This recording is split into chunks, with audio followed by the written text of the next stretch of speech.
Internet's kitchen magic, cooking hacks that actually work and we love. Life hack: use a stocking for cake decoration. Achieve professional cake decorations by utilizing clean fishnet stockings stretched over a springform pan ring or embroidery hoop as a stencil for dusting confectioner's sugar or cocoa powder onto your cake. Life hack: craft a star piping tip using a zip-top bag. Create icing flowers and decorations like a baking pro by transforming a resealable plastic bag into a makeshift piping tool with cellophane tape, and try a star tip for piping rosettes. Life hack: remove garlic peels by shaking. Speed up the peeling process for a whole head of garlic by placing cloves in a metal bowl, covering with a second bowl, shaking vigorously, and easily revealing bare cloves.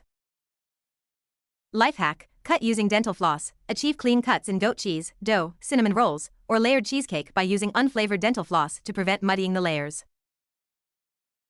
Life hack: utilize a cookie cutter as a pancake mold. Bring cheer to breakfast by creating cat-shaped pancakes using metal cookie cutters. Avoid plastic as molds. Simply spray the inside with non-stick cooking spray. Cook the batter within. Remove the cutter when it starts to bubble, flip, and repeat for delightful results. Which hack did you like? If you know any good hacks, please share it in the comments.